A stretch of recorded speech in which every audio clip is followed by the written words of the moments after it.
Well, thank you for coming this morning, and I have to say that you are in for a treat. My name is Meg Bredney, and I am the head of school at Duchesne, and today is going to be a very special day. I have had the privilege and the joy of working with these three women for the last couple of weeks just to walk through their history and hear their stories, and I'll tell you, I've laughed a lot and enjoyed a lot. But before I introduce them, I just want to remind us that, some of us are here today because this is memories. We're going to walk down, our personal memory lane. Some of us are here today to learn about the history of Duchesne, but I think all of us are here today because we really love this school, and we have all had some way Duchesne has touched us, and this experience has touched us. And what I think is really interesting about this is just all the different generations and over the years that we've walked these halls. When I was a student at Duchesne in 1983, I can honestly say that I didn't care too much about the history of Duchesne. I have a funny feeling what I cared about was me. Upon my return, however, I cannot get enough of our history. I can't stop thinking of the thousands of women who have walked these halls, who have been in this room, who have played, prayed, and had great times here. I think that in all the learning and the women that they've gone on to become. And so with the help of Margot and Bob Beeker, Margot Academy 71, they're filming this today, so we can capture this for our archives and we can share it with others. But Margot also has agreed to step in as a volunteer, as our archivist, because Sister Lucy, as we know, retired, and that was her job. And so she's doing already so much to help us with that, to collect the history. And part of that is she's going to continue doing some of this videotaping. So if you're interested in sharing a story or two, we're interested in capturing it. So let us get on to what we're going to do today. For the next 45 minutes, we're going to tell stories. I'm going to ask a few questions, and these women are going to tell some great stories. And then for about 15 minutes after that, we will have time for some Q&A for you.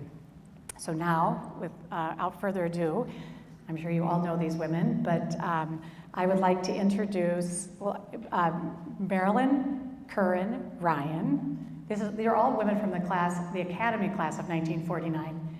Nancy Ortman Ryan and Madeline Ortman Bagley, cousins over here. So there's Ryan, no relation. Ortman, first cousins.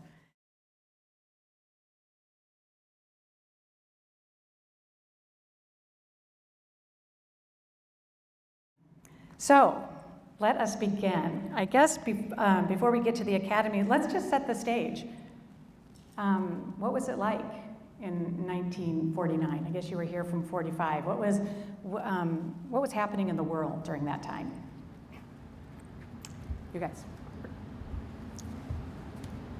Well, in 2014, Rebecca Walters presented her master's thesis to the University of Nebraska, and it was called Soldiering from the Home Front, World War II in Omaha, Nebraska. She gathered a group of older people together at St. Margaret Mary, and we had a meeting to find out what was going on. She wanted to know Omaha. There isn't anything really written about this and what was going on in Omaha. Among the group were Madeline, John Neary, Barb Thompson, Dave Frenzer, and several others, and I. And it took us back to 1941 to 45, the years of the war, and all that happened in that time. In 1945, August, Mom and Dad took us to Okoboji. It was the first vacation that we had had in 4 years because there was not enough gas. But he saved gas, and we went to Okoboji. In a couple of days, we found that war was over. We were so grateful. Everybody was so joyful. We were so happy, but it got a little out of hand. People were down on the dock shooting off guns. So Dad took us home, and we got all piled in the car, ready to leave with all the guns, and he said, we'll stop on the way to get gas. This is the next day, you know, and everything was closed. There was no place to get gas. So he said, well, you better start praying that we will at least get to the driveway. And that's exactly what happened. Boy, did we pray. And we did get to the driveway. In 2 weeks, Madeline, Marilyn, and I were among the freshman class of Duchesne. And I did not want to go to Duchesne. All of my fellow students, all 7 of them from Field Club School, were going to Central. So why can't I go to Central? Because you're going to Duchesne, was the answer. And I began to think, well, it won't be so bad. Madeline will be there, and I'll get to wear a uniform. Madeline got to wear a uniform all through St. Margaret Mary. And so I was really pleased about that. And the best thing was that Aunt Margaret, Madeline, Mom, and I came to Duchesne and had a little meeting with Reverend Mother Regan, who was Margaret's dear friend and became the dear friend of all of us. Wonderful, wonderful lady. And so we started Duchesne. And what I found was that I didn't know how to study. I went home and cried every night. You don't learn how to study in public grade school, but you did in Catholic grade school. Madeline knew how to study, and Marilyn knew how to study, but I didn't. And that dear Mother McElligott, who became, to me, one of the dearest, they were all loved and wonderful, but she was really special. She took me aside and said, Nancy, would you stay after school? I want to talk with you about something. I was terrified. She was the mistress of discipline, the surveillant. What did I do to... She was so dear. I know you don't know how to study, and I'm going to teach you. What we'll do is every day for a little while, we will talk about how to study, and however long it takes. She was wonderful, and I always loved her. By the end of the month, I loved Duchesne. So, but that's what was happening for me. You know, what we were used to was rationing, gas, tires, sugar. We did drives. We were scrappers. The tin, you know, and all of that. Henry Dorley started that for the whole country, the drives. So that's what we were used to, and I think it made us more responsible, don't you? Do any of you recall what the tuition was at Duchesne at that time? The tuition? I don't. I remember college tuition in '49 was $300 a year. Right. And in '49, $600 a year if you wanted to go to Harvard. Oh, wow. Yeah. And in '49, gas was 17 cents a gallon. Bread Madeline and I were really interested in that. Our fathers were bakers. Bread was 14 cents a loaf.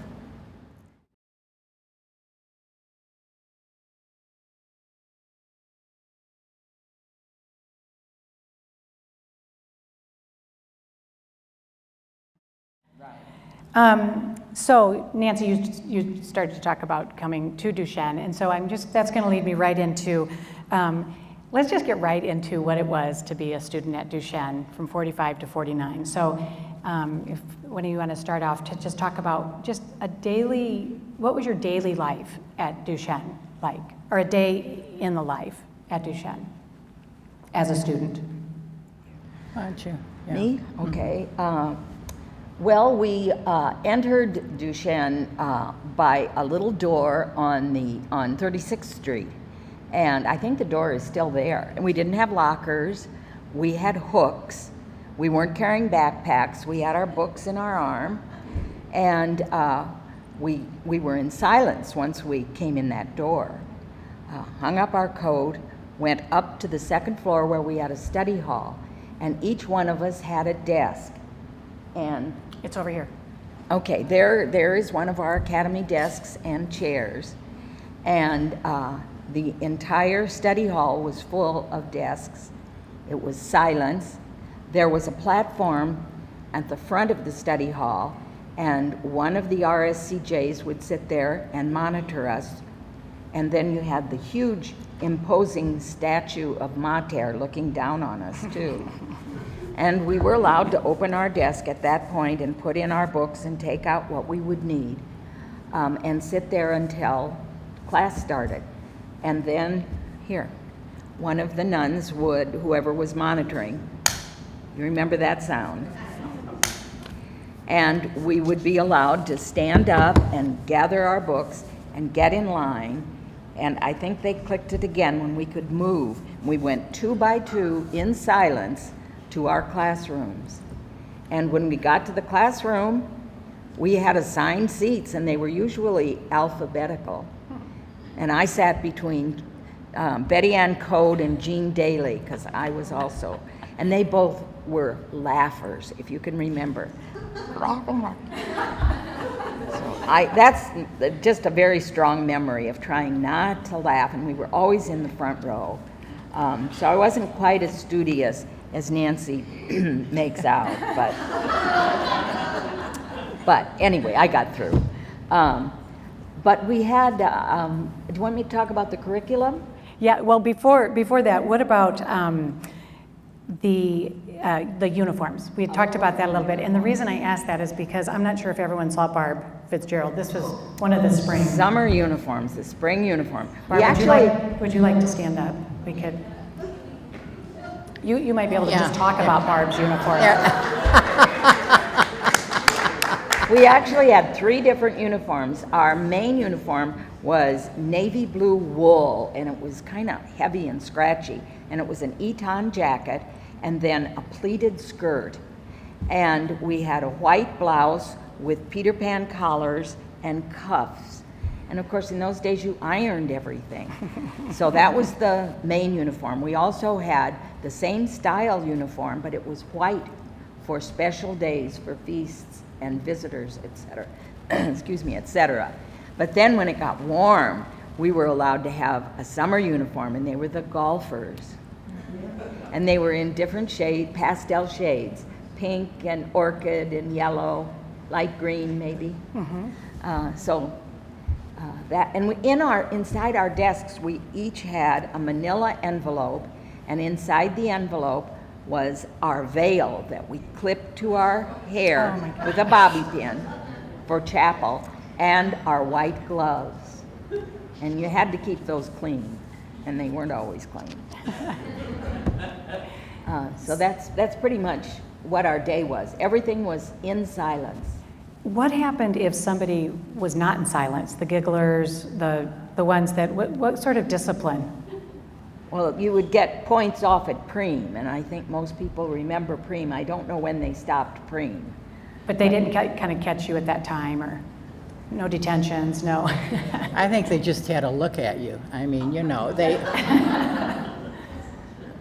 you minded in those days. You really did. You didn't have, and I don't ever remember seeing a mother up here because their kid got in trouble. Never occurred to a parent to run up and, why did my, no, you got it when you got home. If you happen to, I'm sorry to see my brothers here, but I think I was very good girl in school. Yes, I did not cause a lot of trouble like some people, yeah. It just kills me that they came. Isn't that nice? Honestly. Very nice. So Very. early, yeah, Yeah, that's oh, jeepers. Yes, you can go into the curriculum now. Oh, wanna the talk a little bit. curriculum was developed really by Louis Barra, Father Louis Barra, Madeline Sophie's brother, a Jesuit, and because girls were not educated frequently or well in those years, in those centuries, it was all patterned after the Jesuit education, a classical, what they called a classical education. And so we, on the first academic, which is freshman, we were the first academic, second academic, and on to the fourth. We had ancient history and literature, plus 4 years of Latin, 4 years of French, 4 years of math. And our first period was a double period, and they had a name for it, which escapes me. I don't remember the name for that first period, but it was like core subjects, literature and history. Torture? That's right. And it was the first academic we had ancient history and literature. Second academic was medieval. Third was Renaissance, and the fourth was modern. And we also, during that period, had rhetoric, and the next year logic, and Philosophy. Philosophy was the last one. There was a third one in there. And I think grammar was, yes, that was the first one. One thing we've had that has been fun to hear our grandchildren, people who say they're grandchildren, when they would sit and watch like some of these programs like Jeopardy, or how do you know all those answers? And a lot of it is just because of the humanities part of the education, and it seems to stay with you most of the time. I mean, leaving now, but anyway, it's been wonderful to have through all these years to know that you have a little background in history, so that when you're not just. I think the other thing that we all remember is that there was no choice. You took the curriculum. You didn't sign up for different classes. The curriculum was laid out, and you took it. And they took anybody. I mean, so I loved it when Meg said something about, well, what about the admissions? Well, you just showed up. I mean, there was not any, I don't think they had any criteria at all. They just, you just.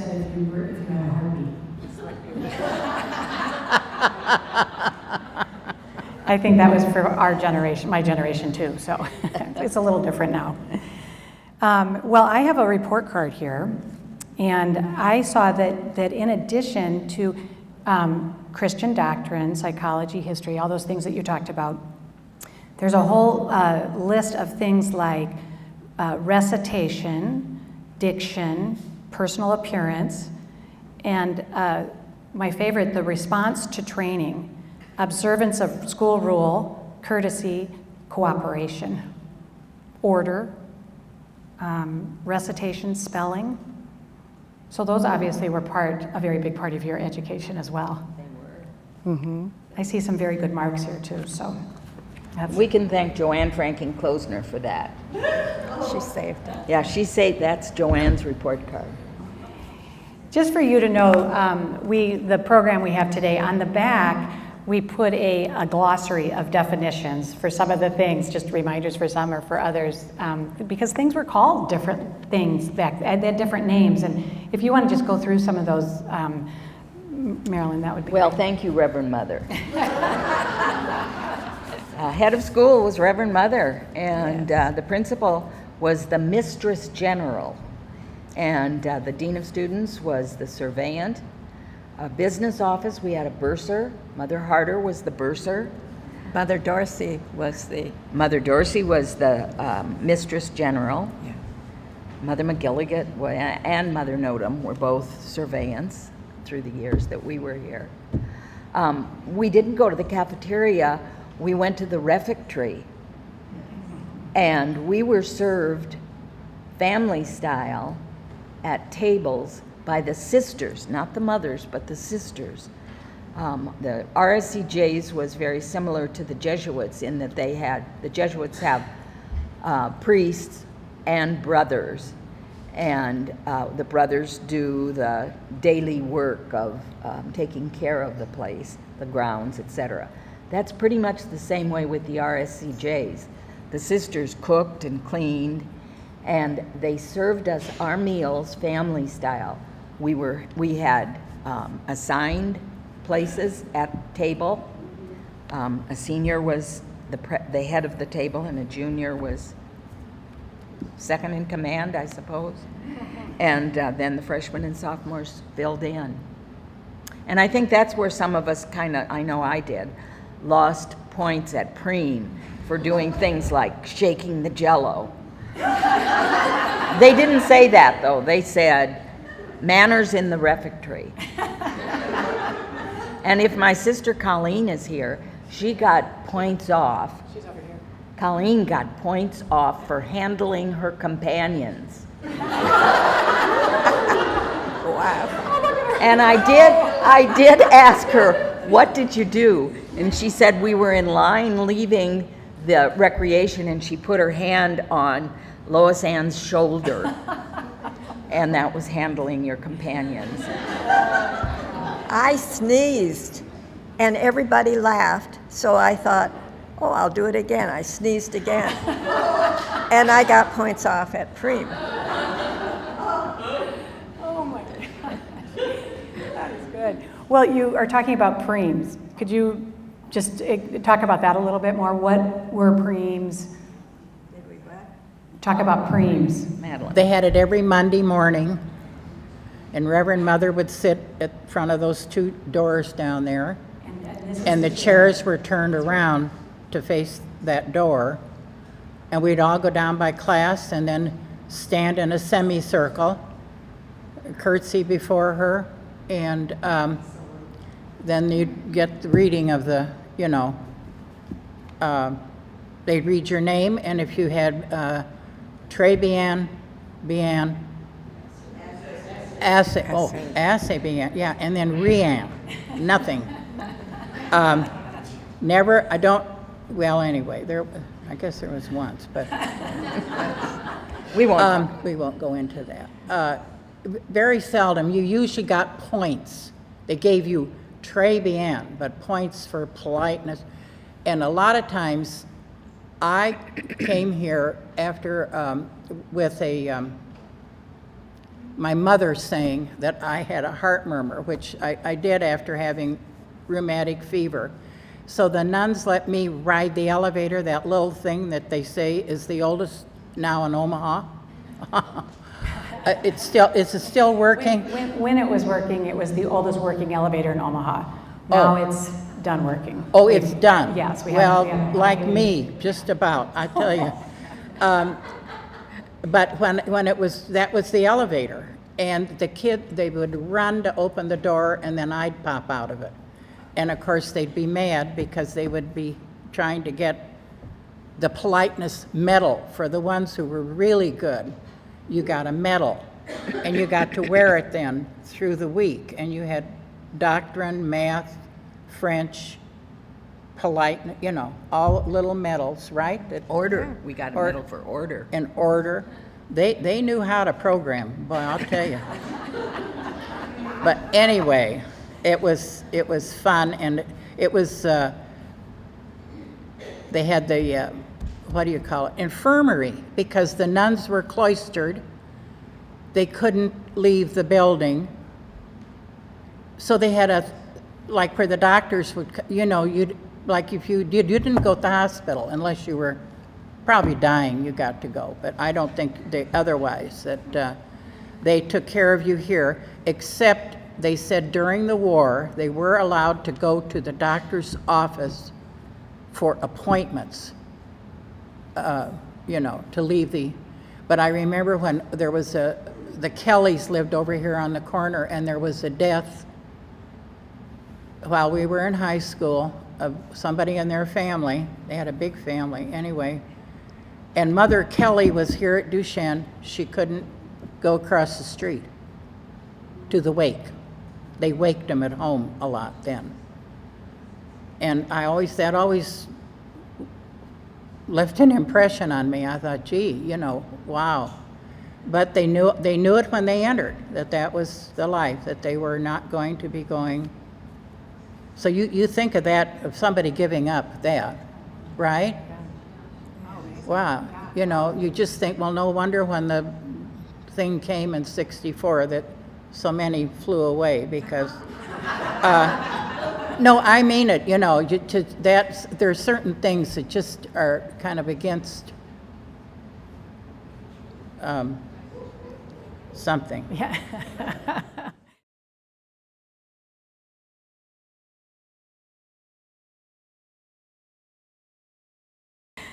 What was the spirituality like? So you had Christian doctrine, and then how often did you go to Mass? What did you do during different Advent, Lent, things like that, to celebrate your faith?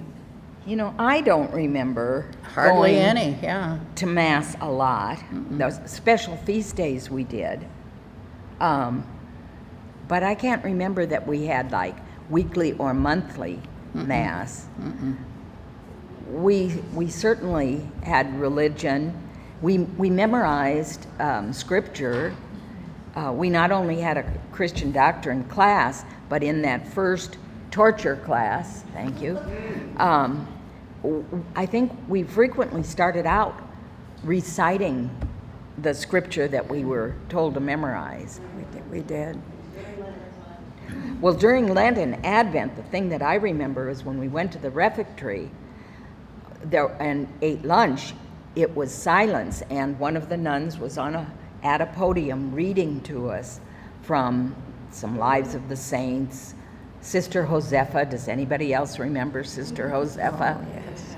And they would read those lives and the history of different religions of the Sacred Heart. And we ate in silence during Lent and Advent. And we did a lot of praying for for Philippine Duchesne to get her sainthood. Yes, we did that. Big time. Yes. And especially when somebody who came into our class, Anita Hislop, had been in an accident the year she was to start here, and for that year she missed out and ended up then in our class. But we prayed to Philippine Duchesne for a miracle, and they used to, I'm not really up on, but anyway, they would call them first class, everything was just super and all done, and then they had second class. She had a second class miracle, and of a bone being replaced in her arm. And but I know Philippine did make it. I mean, she's a saint, didn't she? So, but we prayed that we did a lot of praying that sophomore year.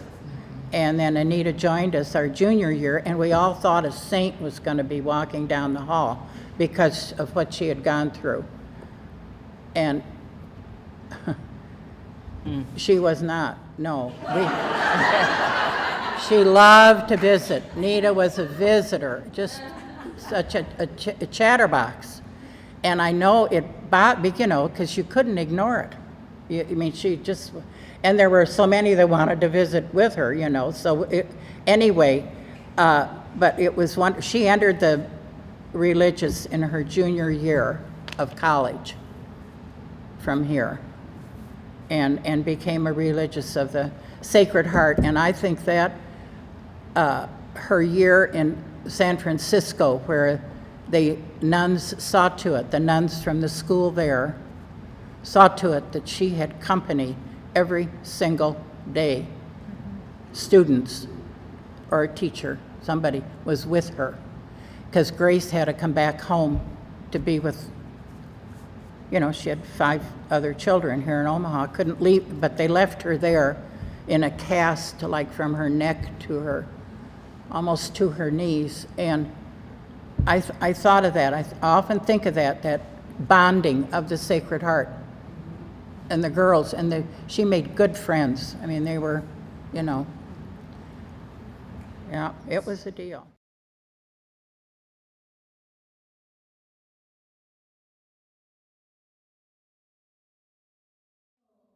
That kind of leads us into the Religious of the Sacred Heart and your relationship with them. When you were here, how many nuns do you think lived on campus? I've thought of that, and I don't know, I don't because either. we were taught by nuns, and there were probably around maybe, 100, 125 in the academy, and not many more than that in the college. And there were sisters and nuns. But you were taught by all We were taught, religious? in the college there were a few lay people, lay women, and Mr. Jones, one man. That's right. We had Miss Mackin for Latin In the in the academy. academy. But And that was I the think only- she was the only non-religious, wasn't she? Well, Mrs. Berzer. Oh, yeah. She Well, came I in and mean, did yes, for, plays. plays. So I don't know the number, but there was a cloister, there was a cloister in this building, and you did not step a foot into the cloister. Maybe somebody out there has a foot that went across And I that. don't think there was an Atherton and a place where they would send them off to, there were a lot of old ones here too. I have a chair. Well, I don't have, my daughter has it in Minnesota. Reverend Mother's chair and the desk and all. They had a garage sale here, and I got some things. And one of the things I got was a metal chair. It was the shower chair that they used for the old nuns. And it was sort of like you would see at an ice cream parlor, a metal, and the nuns would sit there, apparently. Yeah, how do you know, Mary? I have to get that thought out of my mind.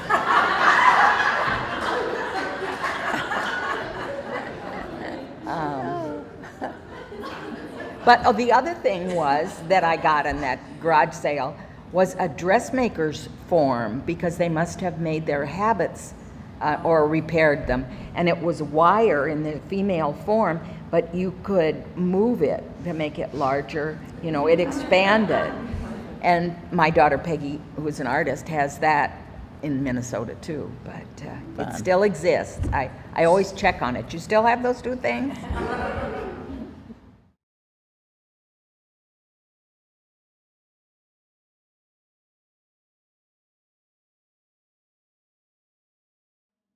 Did the Religious of the Sacred Heart, and I know you were in the academy, this wasn't the college, but did they give you advice about going to college or encouraging you to go to college? Was it expected? Or career advice? We were expected to go to college. I mean, that was taken for granted. But no, I didn't ever remember anything like that being. We I just remember- talked among ourselves, where are you going to go? And, everybody, you just went to school, you went to college, that's all. What I remember is Mother Rogers, when I came over to the college side and was able to sign up for classes, there was some choice, and she just said, well, you'll either be a teacher or a nurse. I think you'll make a good teacher. I was a teacher. That's how it happened. I wanted to be, after freshman year, a nun, and freshman year in college. And I remember talking with one of the nuns about that, and she just laughed and said, "No, I don't think so. I think you are supposed to be, I think God wants you to be a wife and a mother. But what you should do is really pray about that and talk with the priest who knows you the best and see what he says." So I did. I went to see Father Hogan in Creighton, and I didn't tell him what the religious had said, but he also laughed. And he said, "No, Nancy, I think God meant you to be a wife and mother." And I said, "Well, that's what Sister said." And he said, "Why don't you pray about it? Go make a retreat." So I did. I made a silent retreat, and that kind of cleared it all up. And now you're one of the holiest women I know, so.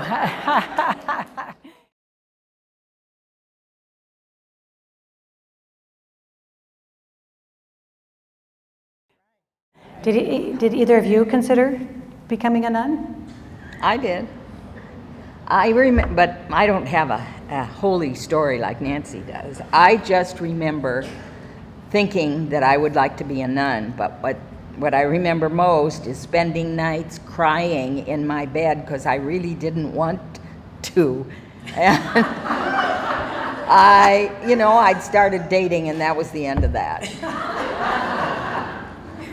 But I remember nights crying, thinking, I'll have to leave my family. I don't want to leave my family. And then, as I say, once I think Tom most Deal and girls, Dickens. thought about it, depending on when, A lot of times after you got married, you thought, well,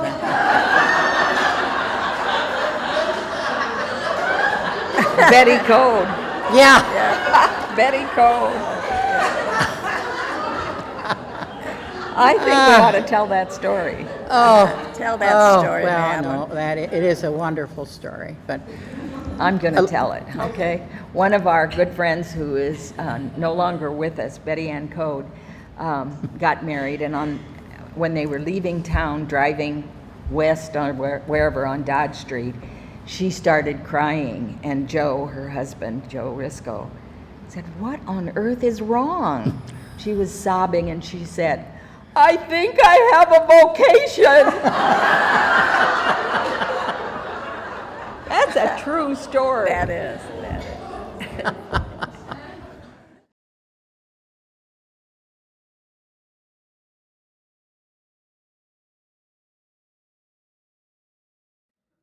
The traditions we have today are based on so much of what you did, based on what you laid the groundwork for. So traditions isn't probably as meaningful a word for you as it is for us today. We have many traditions that we've held on to from over the years. But one of the things I just wanted to ask you about Congé for your play day. Did you have those? Were they fun? Who planned them? What did you do? Congé. Mm-hmm. That was always fun. We never knew that it was going to happen. We'd get to school and Congé, and that meant it was just fun. We could talk, we could play games, go outside with phys ed and bat the ball, and it was a great time. And the nuns planned it all. We didn't have Beautifully. anything to do with it. The thing that you told me that I thought was so funny is the best part was you got to talk to each other. yeah. We weren't allowed to wear any makeup. Well, until 3:30, we could go put lipstick on in the restroom. So everybody, that had to be right On the at way out. school on the way out. We could stop and put on lipstick. Really? And no jewelry.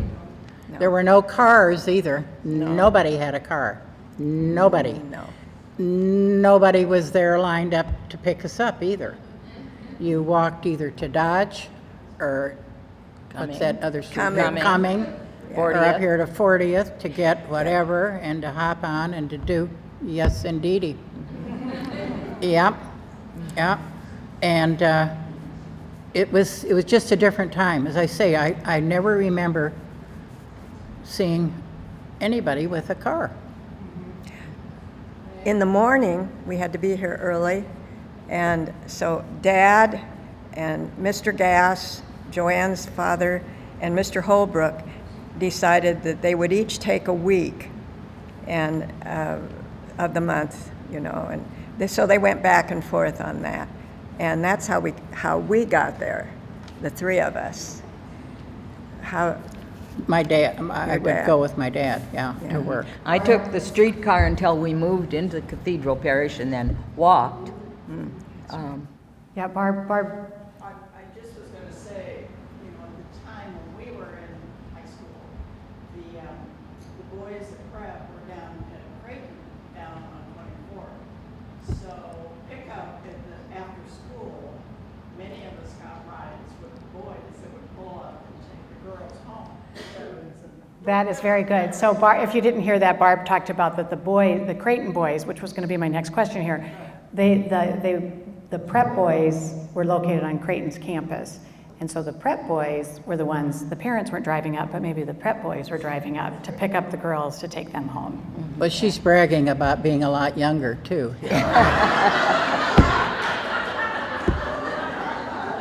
And also, the interstate and 480 was not there, so California was open through, and Webster was open through, Burt was open through to Creighton Prep, and those cars would come up. And sometimes they'd just cruise and watch us leave. That's what I remember. So maybe you can talk a little bit more about, after you put that lipstick on, Nancy, did you meet some boys? Were you putting on the lipstick to see the boys? We did. Sometimes we'd go down to that place where we got 7-Up and Coca-Cola. KB's. We'd go Kessel. down there and meet them. And, you know, they would come to our plays, like we did Alice in Wonderland. Marilyn was Alice. I was the caterpillar. And what were you, Madeline? The March Hare. The March Hare. I have the program right here, signed by all the actors and actresses. And a Meg- lot of boys signed that. Meg, on this, because I think this is a good idea for teachers even today. You had to do something, like I think, well, no, I'm not going to be in the play, you know, no, everybody had to do something, and even if it was pulling the curtain, they made you be a participant. You could not, just because you didn't want to be on, you know, have In every play, or every play they did. It was- Each one of us had to do something. Makeup, you know, whatever. And I thought, I look back on that, but that's how you met and got to be friends with other ones that maybe you wouldn't have ordinarily, you know, interacted with. So it's a great way, but you have to make them sometimes. And the boys would come to the plays.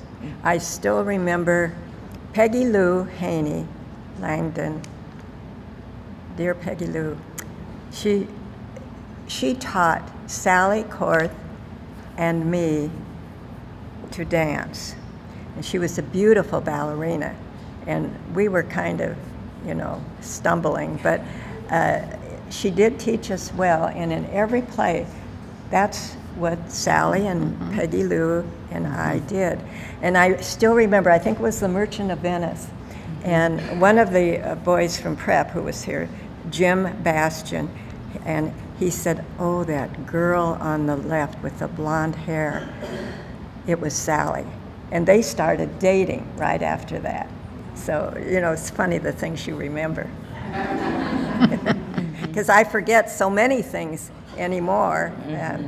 My memory isn't what it used to be, and I make notes on everything, you know, just otherwise I won't get there. And the plays were sometimes, not all 4 years, were connected to what we were studying. In our junior year medieval, we were studying, we did The Merchant of Venice. That's right. You know, they connected so many things with the humanities part of the curriculum. It does make me wonder a little bit about Alice in Wonderland, what that was.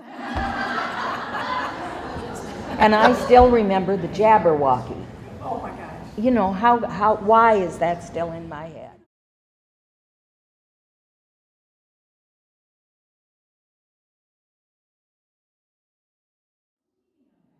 We have not talked about your class song yet. Are we going to make an effort? It wasn't a class song. Oh. It was a school song. Oh, a school song. And I'm sure people out there will remember it. Maybe if you start it, some people might join in. And Well, you have to come along and sing it with me. I'll say in the beginning, we did this when we were talking about our preparation. There were 2 verses in this, and I have them mixed up in my head, I know. So it's not right, but I do remember a mishmash. So can we? Oh, you sang it the other day. You did. See? It's, oh, there are many noble institutions where intellectuality has passed through many wondrous evolutions, but they somehow lack reality. But there's one real place we all agree has won our love and loyalty. For there is no place we love like our academy. Its charms fill the air. Perched there upon the Birch Street hillside, the noble structure lies. In the gloaming of a lifetime, haunting memories of those carefree days will carry us back once again to our academy, for we're one big family in our academy. Let's pledge our loyalty now.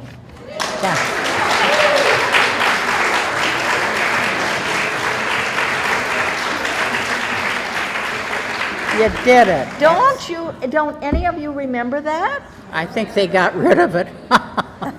We didn't have a newspaper, we didn't have a yearbook, we didn't have any student council, but we had a song. Nika? And we sang Cœur de Jésus when we were in the chapel. My Yeah. memory is all the time, but Yeah, that Oh, was yeah. a big one. Well, and we still sing that. Children of Mary, That was, Well, and after a funeral. yes. And at Of one of weddings us. We all weddings. want that to be played, sung. yeah. And we continue to play that and sing that often here now in the masses and things like that. It's beautiful.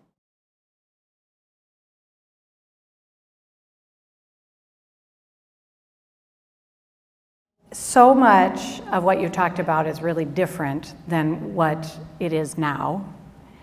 Yet here we are in this big, beautiful building and this auditorium, which I think is probably pretty similar to when you were here. Yeah.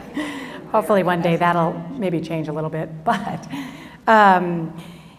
what would you say, just in your experience and our conversations, what do you still consider to be kind of what has carried through? What is the same about a Sacred Heart education today, though times are different, tradition, or not traditions, but how we educate and all of that is different now. What would you say is still the same? Well, we had a phrase, you educate a woman and you educate a family. And I don't know that they use that anymore. But that, in my mind, goes right along with a woman of conscience. And I think that's a phrase that is used. We educate to be women of conscience. And I think we would all agree that that is what we got from our education. I know I did. It certainly sustained me through a life of unexpected challenges and gave me confidence. that I could do it. And I think every one of us can say the same thing about our Right. lives, and all of you. So I'm not the only one here. No. Well, building community was big, you know that. That is so important, and we learned that here. I don't think I ever learned anything like that before Duchesne, and as we went through, that was big. The dignity of the human being, that was so important. Having respect for others and loving others, really loving, because we knew that God is love and He is within us, so we love that person. I think we've learned that. That was one of the things that really always struck me, how loving the religious of the Sacred Heart are. The Lord had given them His Sacred Heart, and they gave their Sacred Heart back to Him and to us. That's what I remember.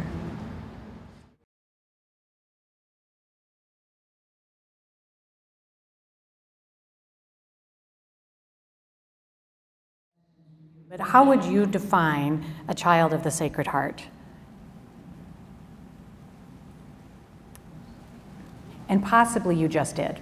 So I think your answer, Marilyn, is there, I mean, we do refer to ourselves all as children of the Sacred Heart. And the family, which is community, as Nancy said, the family, being a part of the family of children of the Sacred Heart is very alive in me, and I think it is probably in everybody else that goes to school at a Sacred Heart school. Along those lines, just, you know, you have the, what's the sodality? Children of Mary, the sodality, which I never got into until recently, but anyway. They meet here and still, you know, on the first Fridays, and they've had good programs, great programs. They had the rabbi from that deal that's going in out there on 132nd, because they had Woody Bradford first talking about the Christian part, and then they were going to have the, anyway, and when the rabbi came to speak to us for one of the meetings, the first thing he said, he looked out and he said, I thought I was coming to talk to children. I mean, because of course, we don't think about it, you know, and here I thought that poor man. Anyway, he was very good, but I thought that was cute when he said that. I thought I was coming to talk to children, yeah. Yeah. Madeline, did you want to share your story? Yes. We had talked about, so that was the final question. You can share that. About what, I'm tying this in because, you know, Union Pacific, our little Margot here and her husband, and I think it's wonderful that they're doing whatever it is they're doing. I think they're filming, well, I mean, it's a lot of work is what it is. And, but anyway, when school was over, when high school was over, I got my first job, and it was as a waitress, and it was through Union Pacific at a place called Sun Valley, and Patsy Barmentler, oh, big deal, and we're taking the train, and you know, it's going to be overnight, and it's this and that. Anyway, get there, and the first night of waiting tables, after it was over, I thought, gee, this is not all I thought it was going to be. Terrible evening, just really terrible. But of course, I know Duchesne had prepared me. This man walks up to me, and I can still see him and hear his words. And he said, you know, my dear, I have been around the world 3 times. And I thought, whoa, first I wondered who he was, because I thought that's pretty good for the war just being over, not that long, and he said, "You're without a doubt the dumbest waitress I've ever had." So I got that on my first job and was able to go forward from that and have a wonderful life. Really, the Lord has been good, and Duchesne is part of that goodness. Well, I want to say thank you.